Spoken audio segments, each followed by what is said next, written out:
Hoy vamos a leer de la segunda carta de Pedro, capítulo 2 y versículos 4 al 9. Dios no perdonó a los ángeles que pecaron, sino que los arrojó al infierno y los entregó a prisiones de oscuridad, donde están reservados para el juicio. Tampoco perdonó al mundo antiguo, sino que guardó a Noé, pregonero de justicia, con otras 7 personas, y trajo el diluvio sobre el mundo de los impíos. También condenó por destrucción a las ciudades de Sodoma y de Gomorra, reduciéndolas a ceniza y poniéndolas de ejemplo a los que habían de vivir impíamente.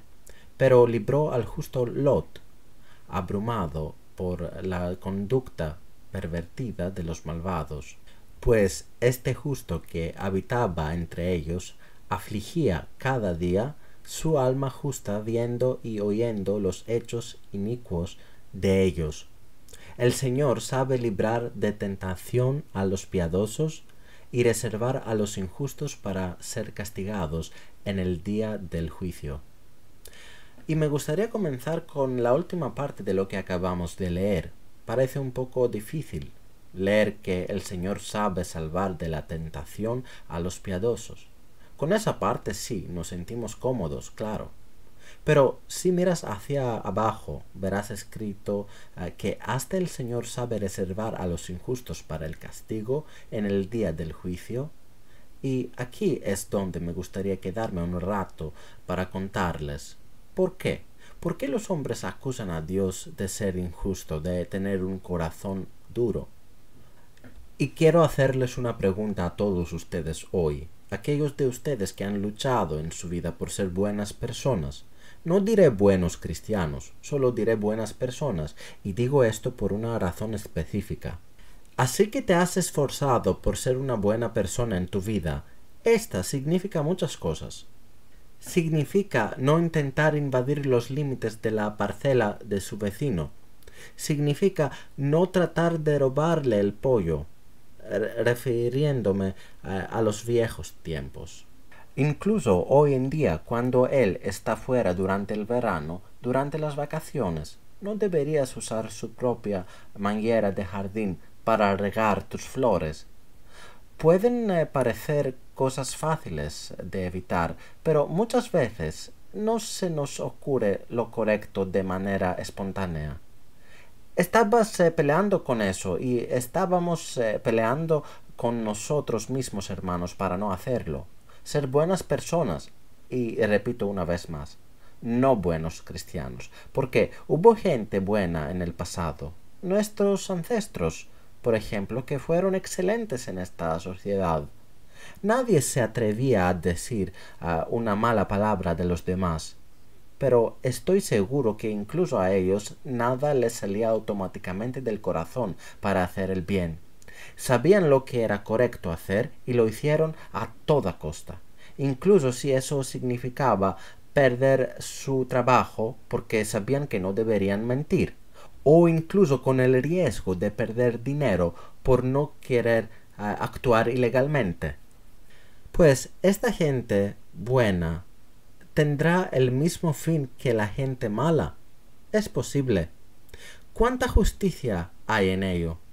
Y supongamos que Dios no nos juzga hoy, y estamos nosotros que juzgamos una situación específica, porque Dios realmente nos deja juzgar las cosas de la vida, las cosas cotidianas. Entonces, ¿cuándo tenemos que juzgar entre el bien y el mal? No estamos ciegos, mis hermanos, por no poder ver lo que es injusto. Y por supuesto, todos estaríamos de acuerdo en que una persona benévola merece una mejor situación, una mejor atención en esta vida.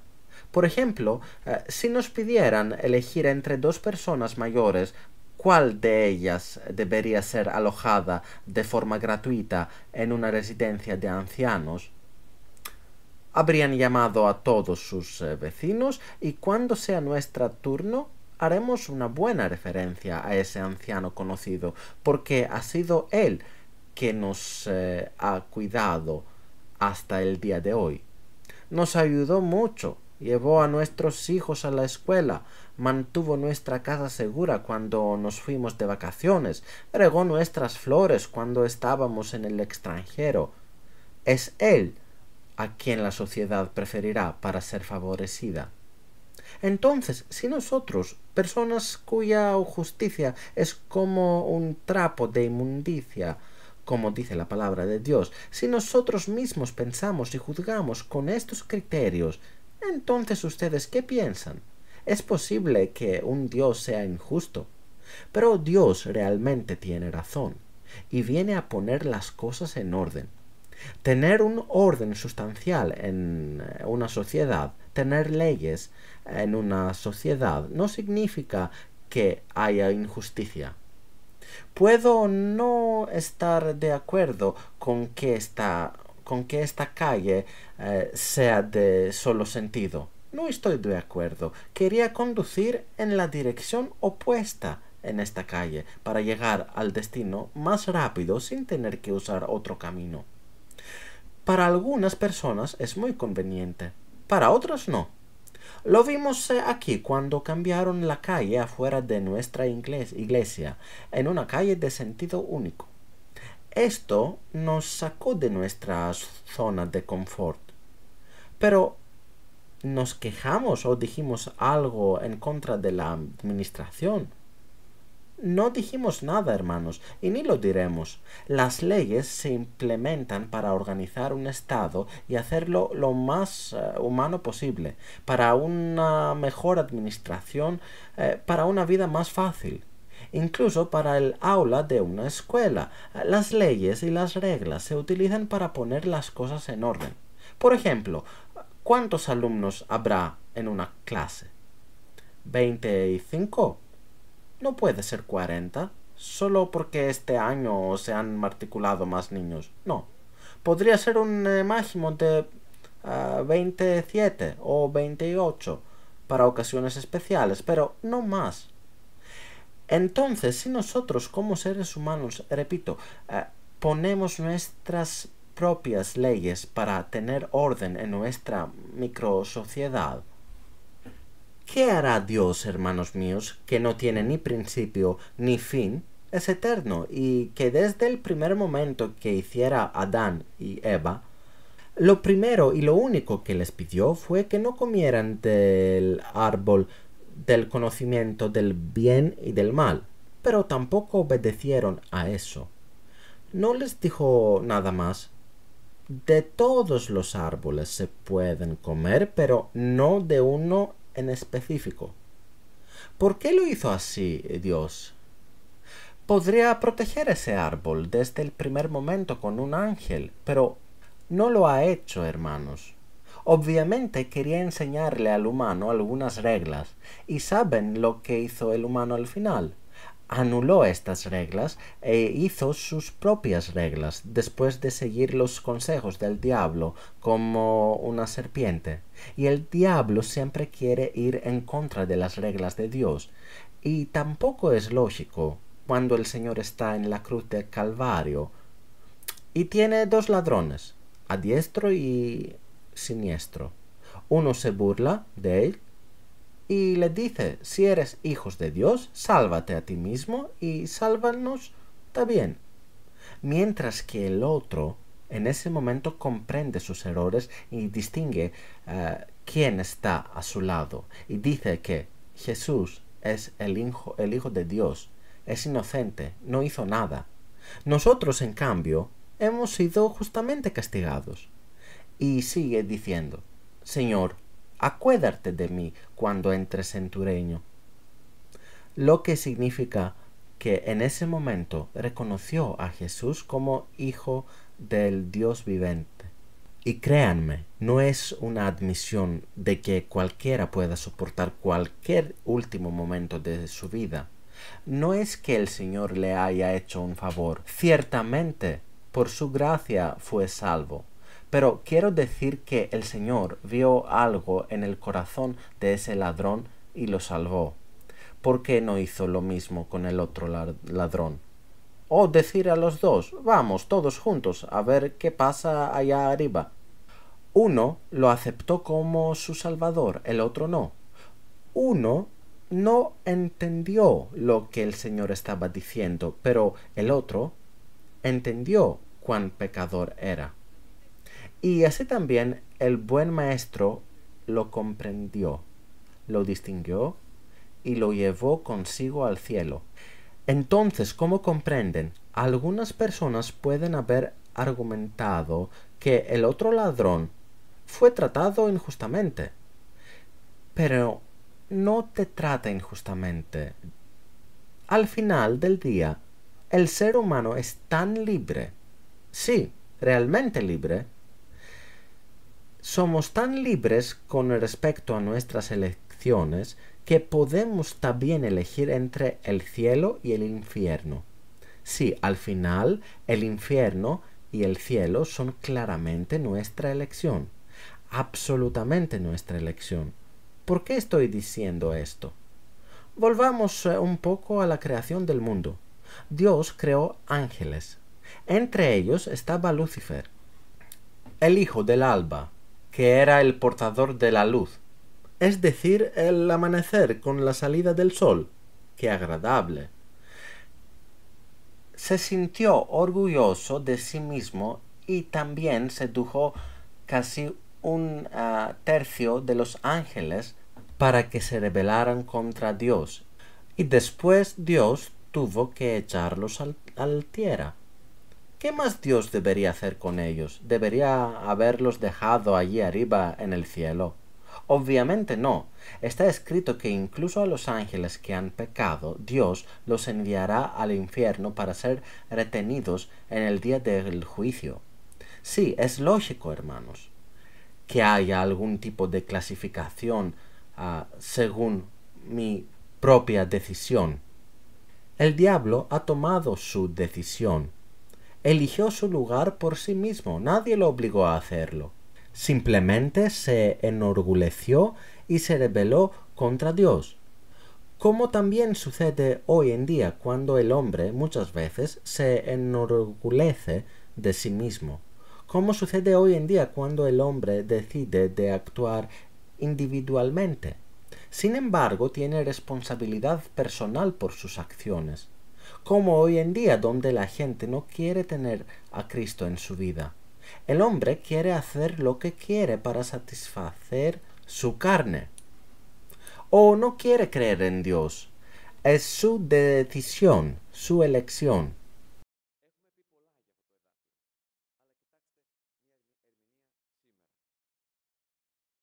Y algo más. Por todos nosotros que hemos tomado la decisión y que hemos elegido en nuestra vida seguir a Jesús. Mi hermano, mi hermana, Dios te da la fuerza que necesitas para hacer su voluntad aquí en la tierra. ¿Qué dicen? ¿Nos da esa fuerza para hacer su voluntad? Amén. ¿Cómo llamamos esa fuerza? Espíritu Santo. Le dio Espíritu Santo al hombre para que lo ayudara y lo sustentara. Porque ni siquiera sabemos cómo orar. Además, el Espíritu Santo también nos ayuda con nuestras enfermedades. Y miren lo que pasa, mis hermanos. Todo vamos a la carta a los romanos para leer algo. Es muy importante entender algunas cosas hoy de lo que diremos. Dice, sabemos que la ley es espiritual, pero yo soy carnal, vendido al pecado. Lo que hago no lo entiendo, pues no hago lo que quiero, sino lo que detesto. Eso hago. Y si lo que no quiero, esto hago, apruebo que la ley es buena, de manera que ya no soy yo quien hace aquello, sino el pecado que está en mí. Y yo sé que en mí, esto es, en mi carne, no habita el bien, porque el querer el bien está en mí, pero no el hacerlo. No hago el bien que quiero, sino el mal que no quiero. Eso hago. Y si hago lo que no quiero, ya no lo hago yo, sino el pecado que está en mí. Ahora prestan atención a algo muy serio. Todo es decisión mía. Y de hecho la palabra de Dios dice que el que crea y se bautice será salvo. Y la fe viene de escuchar. Escuchamos el mensaje del Evangelio y la fe entra en nuestro corazón. Creemos en Jesucristo. Entregamos nuestro corazón a Cristo. Y nuestra vida continúa y nos convertimos en un nuevo edificio en Cristo Jesús. Pero entonces Jesús vendrá a su tiempo y les dirá a algunas personas, aquellas que han tenido la osadía de decir: comimos y bebimos en tu presencia, y enseñaste nuestras plazas. Señor, Señor, ¿no profetizamos en tu nombre, y en tu nombre echamos fuera demonios, y en tu nombre hicimos muchos milagros? ¿Y cuál será la respuesta de Jesús? Nunca os conocí. Apartaos de mí, hacedores de maldad. Y la verdad es que hemos discutido mucho estos versículos hasta ahora, pero aquí hay otro significado también. El versículo 14 dice: sabemos que la ley es espiritual, pero yo soy carnal, vendido al pecado. ¿Qué significa? Claramente Dios puede darme el Espíritu Santo, tal vez pueda profetizar o echar fuera demonios en el nombre del Señor. También puedo predicar y ser un buen predicador. Como muchos grandes predicadores que vinieron a este universo y sus sermones salvaron a muchas personas. Una vez, en realidad, hace años, escuché acerca de un gran predicador, seguido por tantas personas. Se decía que era mucho bendecido. Pero al final se demostró que ese hombre era algo diferente a lo que todos pensaban. Solo aquellos que son gobernados por el Espíritu de Dios son hijos de Dios, son hijos del Dios vivo. Si Dios te da el Espíritu Santo es para edificarte. Si Dios os da el carisma de hablar lenguas desconocidas es para edificaros, porque el que habla en otras lenguas a sí mismo se edifica. Si destruyes lo que el Espíritu Santo construye dentro de ti, el resultado es cero. Si yo destruyo lo que Dios construye en mí por el Espíritu Santo, el resultado es cero. Eventualmente el Espíritu Santo hace su trabajo con la edificación, pero yo también hago mi propio trabajo. No soy gobernado por el Espíritu de Dios, hago lo que quiero. Mientras Dios hace lo que quiere y se ocupa de todo por mí, para ayudarme a cambiar mi estado de ánimo, por santificarme y ayudarme a matar la carne, yo en cambio, ¿qué hago? El Señor derriba edificios viejos y construye otros nuevos. Y todo lo que Dios construye, yo lo derribo. Y todo lo que Dios derriba, yo lo reedifico. ¿Entienden que cuando hago esto de esta manera, significa que no estoy gobernado por Dios? Y lo diré de nuevo, mientras el Espíritu de Dios se preocupa y se esfuerza por darme la fuerza para llegar a ser lo que debo ser según el Evangelio, no acepto este tipo de administración porque ser gobernado por Dios es una administración voluntaria. Soy yo quien debería ir a Dios y decirle: sí, quiero ser gobernado por ti. Y le pregunto a toda la iglesia: ¿queremos ser gobernados? ¿Queremos que el Espíritu Santo nos gobierne o no? Amén. Pero atención, el amén sale fácil, porque eso es lo que realmente queremos. No hay duda de que realmente queremos que la Iglesia sea gobernada por el Espíritu Santo. Porque hemos visto lo que está pasando en las iglesias, que no son gobernadas por el Espíritu Santo, sino por hombres. Y vemos lo que está pasando. Es vergonzoso mencionarlo. Y nos preguntamos, ¿por qué? ¿Por qué? ¿No hubo milagros en el mundo?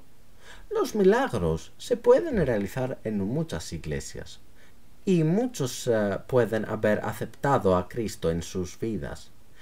Y no me digan que todos los que han visto o aceptado los milagros de Dios en su vida han permanecido a los pies del Señor hasta el final. Muchos leprosos se han acercado a Jesús para ser sanados, pero uno va hacia atrás. Tan pronto como el hombre obtiene lo que quiere de Dios, a menudo dice que ahora he recibido respuesta a mi pedido y que no necesito las oraciones de la iglesia. Sí, pero no les estamos enseñando así aquí, hermanos. Ni siquiera yo, no me enseñaron de esa manera. No vengo a la iglesia solo por mi pedido y una vez satisfecho me levanto y me voy. Si otros te enseñan de esta manera, ve allí para encontrar tu cura. Y el otro paga los boletos de avión para ir a donde sea posible porque ha escuchado que allí se hacen milagros y ha gastado todo su dinero, tiene fe. Y Dios seguramente puede responder a su pedido y al final todo estará bien. Pero ¿es esto suficiente? ¿Y su vida después? ¿Cómo sigue viviendo este hombre? Estará a los pies del Señor, glorificará su vida con Dios, seguirá a Jesús. ¿Dónde estará? Es como si ganara 10 millones de euros en la lotería y mi sabiduría me hiciera gastarlo todo en 3 años y luego quedarme sin dinero. Pero, ¿por qué? Con tanto dinero podrías vivir el resto de tu vida sin siquiera trabajar. Sí, pero si quiero ir a buscar esto y aquello y vivir una vida rica y hacer del casino un hábito diario, es lógico que ese dinero deje de existir.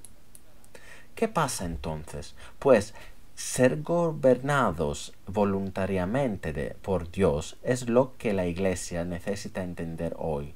Ser gobernado por el Espíritu de Dios.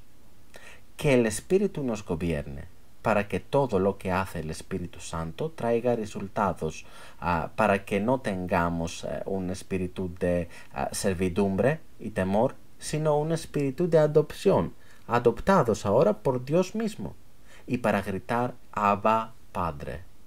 Abba significa papá, es decir, mi Padre. Decir mi Padre muestra una relación personal con Dios. No es fácil para las personas tener una relación personal con Dios. Por lo general, ven a Dios como algo inaccesible. Y Dios les dice que estoy aquí entre ustedes y camino a través de ustedes. Y te pregunta, ¿quieres que te toque hoy? ¿Quieres sentir mi caricia? Mi amor, mi personalidad, mi presencia a entrar en tu alma. Y desde el momento en que respondes sí, todo comienza. Sí, mis hermanos.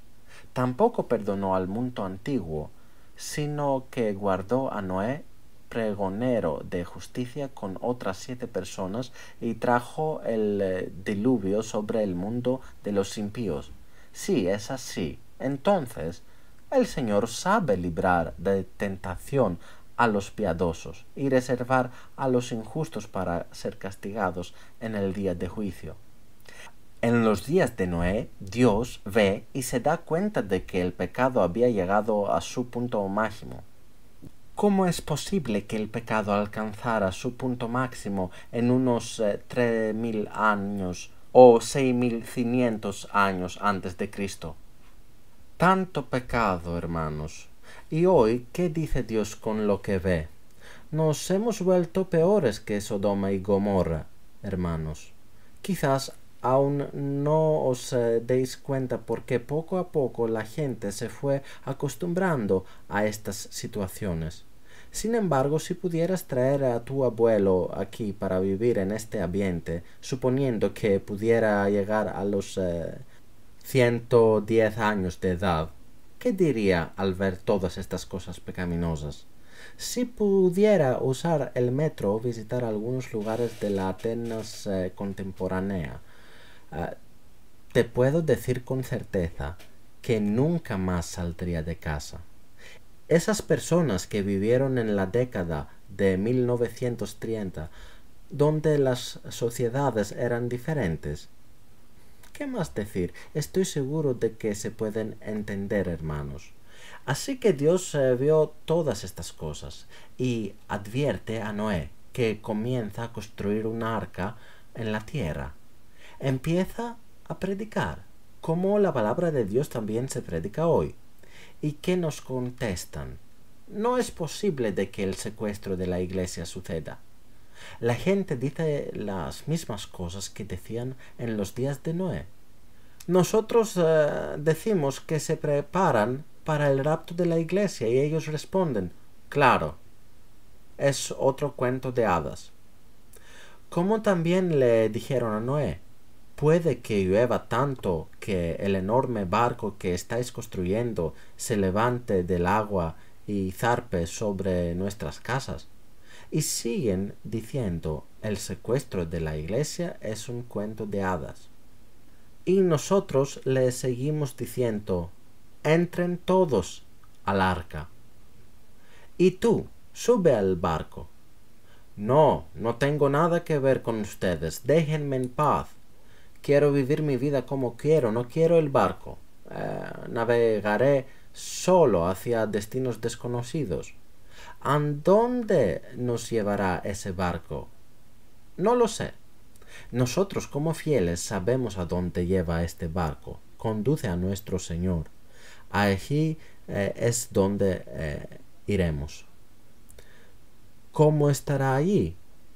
Si quieres, puedes leer el libro del Apocalipsis para ver cómo será allí. Y Noé entró en el arca, metiendo también los animales, y la puerta se cerró. Y sabemos lo que pasó después. Entonces el Señor decide no volver a destruir la tierra y saca a relucir el arco iris, como la promesa de Dios al hombre de que ya no destruirá el mundo con el diluvio. ¿No es genial que después de la lluvia salga el arco iris? De hecho, lo es increíble. Cada vez que veo el arco iris, recuerdo la promesa de Dios. Hoy también tenemos un barco que se construye, hermanos. Sí, y es la iglesia. Es edificada por los dones y ministerios dados por el Espíritu Santo. Y la invitación sigue abierta. Las puertas aún no están cerradas. Siguen abiertas de par en par. Y las puertas son tan grandes que todos pueden entrar. Jirafas, rinocerontes, elefantes y otros animales grandes también entraron en el arca de Noé. Y hoy también todos pueden entrar. Sí, la gente difícil, la muy difícil, los asesinos, los ladrones, si se arrepienten y dicen nosotros también pasaremos por esa puerta completamente arrepentidos, entrarán por esta puerta y así cambiarán sus vidas, porque hasta la iglesia se construye esperando a que entren estas personas, y cuando la puerta se cierre, ellos también entrarán en el reino de los cielos. Y dice, condenó las ciudades de Sodoma y Gomorra, reduciéndolas a cenizas. ¿Cuál es lo que estaba mal con Sodoma y Gomorra? Mirad lo que está escrito en el Ezequiel, capítulo 16, versículo 48. Yo, el Señor, lo juro por mi vida, ni tu hermana Sodoma, ni sus aldeas hicieron lo que tú y tus aldeas han hecho. Este fue el pecado de tu hermana Sodoma. Y empieza a reportarlos uno por uno. Primero, orgullo. Segundo, abundancia de alimentos. Tercero, gozar de comodidad. Cuarto, nunca ayudaron al pobre y al necesitado. Quinto, se llenaron de soberbia e hicieron abominación delante de Dios. A ver ahora, todas estas cosas mencionadas, ¿ustedes qué opinan? ¿Ocurren hoy también? Hemos creado ahora una imagen en nuestras mentes de cómo eran Sodoma y Gomorra. Y no me refiero solo a la homosexualidad, porque aquí Ezequiel se está refiriendo a otras cosas. Ciertamente eso también, porque también sabemos que cuando los ángeles entraron en Sodoma y los sodomitas los vieron y vieron por dónde habían ido los ángeles, fueron a la casa de Lot, fueron a hacerles daño. Los ángeles eran tan hermosos que la gente de Sodoma fue a hacerles daño. Y Lot se paró frente a ellos para protegerlos, pero luego el Señor los golpeó con ceguera, etc. Mirad lo que dice aquí. Orgullo. Somos únicos, no hay nadie más. ¿Por qué orgullo? Porque estaban en un valle fértil, que estaba bien regado. Tenían dinero. Sodoma era un cruce de caminos comerciales con un buen mercado, una ciudad fuerte con mucho dinero. Todo perfecto. Pero no es verdad que el dinero enorgullece a la gente. Lo que Dios dice, a los soberbios se opone, pero a los humildes da gracia. Un montón de comida. Tenían todos los bienes, tenían una sensación de saturación y buscaban otras formas de asentarse. ¿A qué os recuerda esto?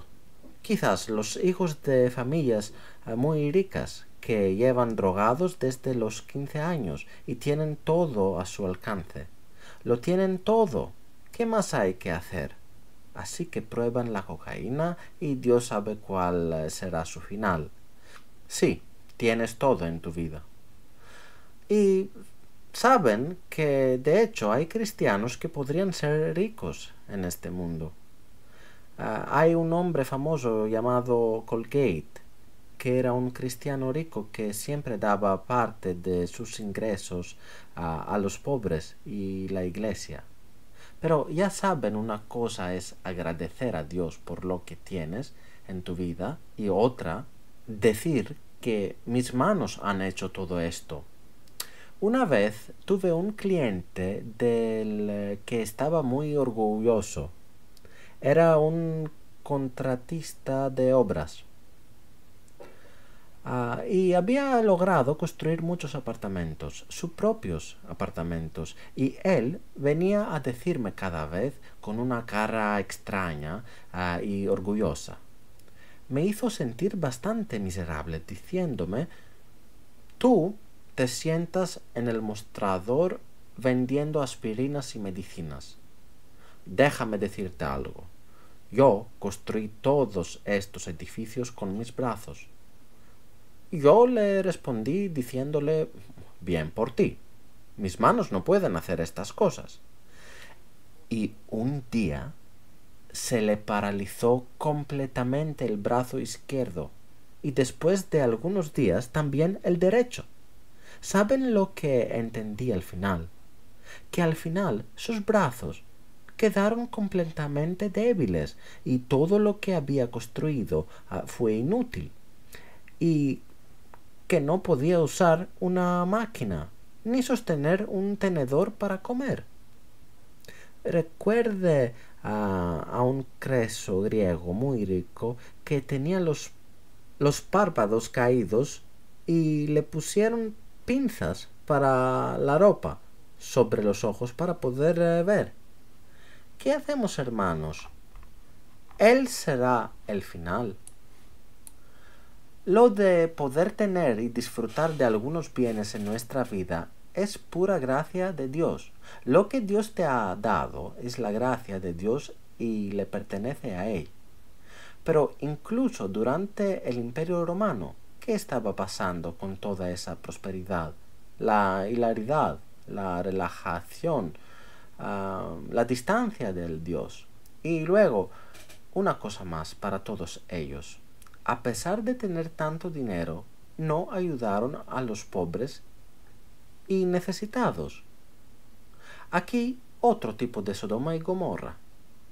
¿Qué está haciendo la gente hoy? No te daré nada. Olvídalo, porque puede que no sea suficiente para mí. cuando será mayor de edad. Estaba hablando con alguien y me dijo, he ahorrado algo de dinero para mi funeral. Si doy esa cantidad también, ¿quién me enterrará cuando muera? La persona a la que les dé el dinero te enterrará.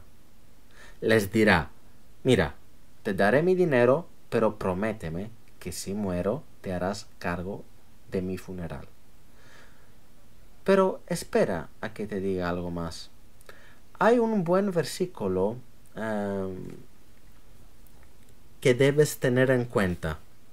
Dice, lanzarlos tu pan en aguas, porque es después muy hora, los volverás a encontrar. Echa tu pan al agua. Después de algún tiempo lo encontrarás.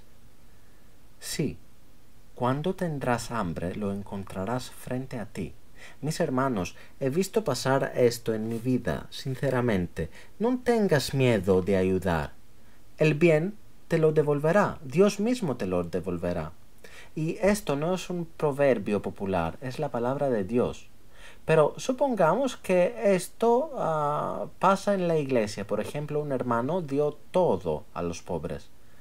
¿Qué haría la iglesia? ¿Dejará que este hombre muera como un perro en la viña?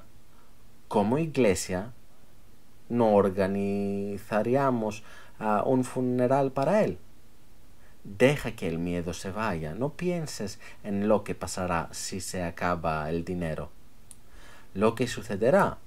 Todos vamos a contribuir. Todos nosotros. El Estado también dará dinero y tendrás tu ataúd. Puede que no esté hecho de un tipo de madera caro, pero ¿a quién le importa?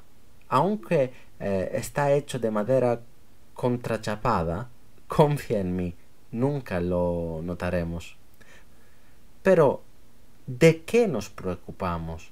Estas son algunas cosas que necesitamos sacar de nuestras mentes y calmarnos. Y dice de Lot, Dios salvó al justo Lot. ¿Por qué dice que Lot era justo? Después de todo que ha hecho, desde el primer momento sus ojos brillaron al ver a Sodoma y Gomorra. Cuando surgió la disputa entre los pastores de Abraham y Lot, Abraham fue y le dijo, elige el lugar que quieres y yo voy al revés. ¿Quién es Abraham? Un hombre de fe, como fue llamado más tarde. Es asombroso que un patriarca rico, poderoso, gran líder y tío de Lot dejó que su nieto eligiera primero. ¿Qué habríamos dicho nosotros en su lugar? Tenemos tal temperamento para decir, yo como mayor que él, se lo diré a mi sobrino. Sobrino, elige por ti mismo lo que te gusta y me quedo con lo que queda. No tengo ningún problema con eso. ¿Qué dicen ustedes? ¿Podemos decir algo similar? Está un poco más claro ahora. Tenemos a hacer esto casi siempre en nuestra vida, porque la verdad es que no dejemos que Dios elija por nosotros. Queremos ser los primeros en elegir. Y si somos los primeros en la sucesión, decimos que tenemos la prioridad en hacer la primera elección. Y al final nos encontramos engañados. Pero Abraham tenía plena confianza en Dios. ¿Tienen ustedes plena confianza en Dios hoy? Dejas que Dios elija por ti. ¿Qué es lo que hay que hacer? Abraham hizo esto y funcionó bien para él.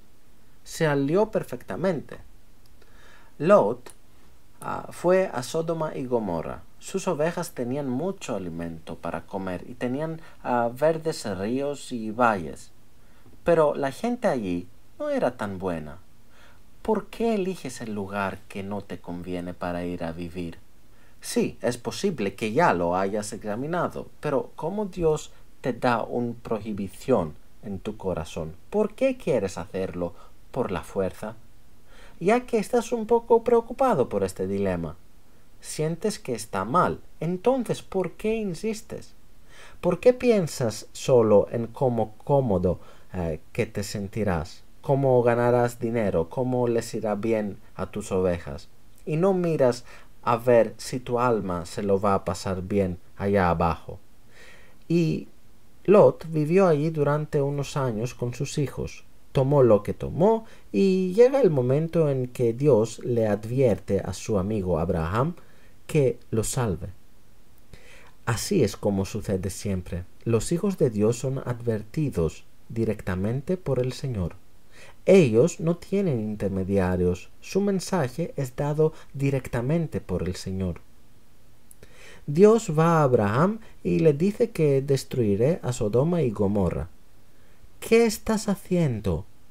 El corazón de Abraham late inmediatamente por Lot. No le gustó. No dijo, bueno, Lot, te lo merecías bien por tu elección. Como seres humanos tal vez no podamos resistirnos a decir bien merecido por la otra persona. O al menos este pensamiento nos venga un poco a la mente. Sí, hay frases como caíste en tu propia trampa. Ahora que lo pierdas todo, las ovejas y todos tus bienes. Tal vez también nos reímos, pero Abraham sufrió, como también Dios padeció por los justos en esta ciudad, y dijo que por 10 justos no destruiré la ciudad. Pero al final el único justo fue Lot. Y ahora les diré cómo entendemos que fue justo. No crea que las personas justas no pueden tomar malas decisiones. Lot era justo, pero se equivocó al elegir esa residencia. No digo que no tengamos derecho a cometer errores, pero digo que cometemos errores. Y debido a que cometemos errores, nadie puede decir que no somos justos solo porque tomamos la decisión equivocada. Cometes el error y luego aprendes a actuar. ¿Y cómo se comportó Lot durante su error? El alma de Lot sufría por todas estas visiones y oídos a su alrededor. Así es como puedes averiguar quién es la persona justa. Los justos, cuando están en un ambiente pecaminoso, no pueden permanecer tranquilos. Te dicen, por ejemplo, vamos a tomar algo al bar, pero no puedo ir a esos lugares. ¿Cómo es posible? Vamos. Estás exagerando. Pero yo respondo, no puedo ver el pecado. Y sigue diciendo, vamos, ¿qué hay de malo ahí? ¿Qué esperáis ver? No sabes lo que verás allí. Veré ropa provocativa, una mujer parada junto a un hombre coqueteando con una mujer, están abarrotados en el bar. Y más aún, tenemos estas imágenes en nuestra mente. Nada ha cambiado, o incluso podría cambiar, pero para mal. Si mi alma no se atormenta al ver estas cosas, no soy justo. La palabra de Dios no me considera como justo. Un alma que sufre cuando ve y oye cosas pecaminosas, decimos que es un barómetro de la justicia humana. Si no te importa lo que ves y dices, está bien como lo ves a tu alrededor, pero por el contrario, mi corazón está atormentado. No considero que las cosas sean buenas. Veo que el pecado se ha desbordado. Veo que en estos tiempos difíciles nadie invoca a Cristo. Como saben, hay una guerra entre los dos países vecinos. En todos los sitios web y organizaciones nos motivan a recolectar comida y ropa y todo lo que es posible para enviar a Ucrania. Y lo hacen muy bien. Pero, ¿por qué no se encontró a nadie para decir, venid todos, unámonos en nuestras oraciones, manifestantes, ortodoxos, católicos, todas las iglesias por un propósito común, orar para que Dios detenga la guerra, orar para que se encuentre una solución y se cumpla la voluntad de Dios. No lo escuchó de ninguna iglesia. Esa propuesta no salió de ninguna boca oficial, de ninguna iglesia. Sí, bien, todas las organizaciones humanitarias se mostraron activas y compasivas. Las iglesias permanecieron en silencio. ¿Qué significa esto, hermanos? Porque me duele el corazón. No puedo ver la anarquía. Ya no puedo ver el pecado, tampoco ver niños perdidos, mujeres, adultos y niños que dejan su país y vienen a Grecia para ser salvados. Los hombres se quedan atrás para luchar. Y quién sabe si los encontrarán vivos cuando todos los demás regresen. Si nuestra alma no sufre, las cosas no van bien.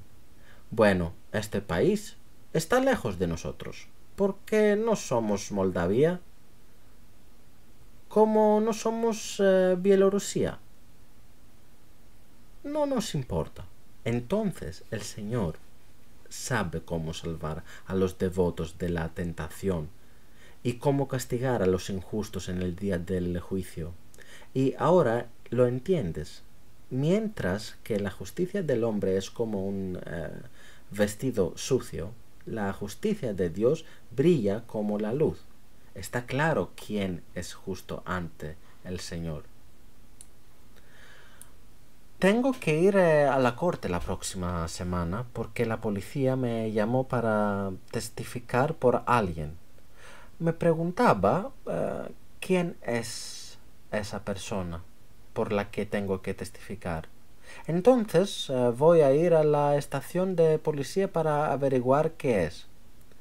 He leído el texto invitándome a asistir como testigo en el caso del acusado y me doy cuenta de que no conozco al acusado.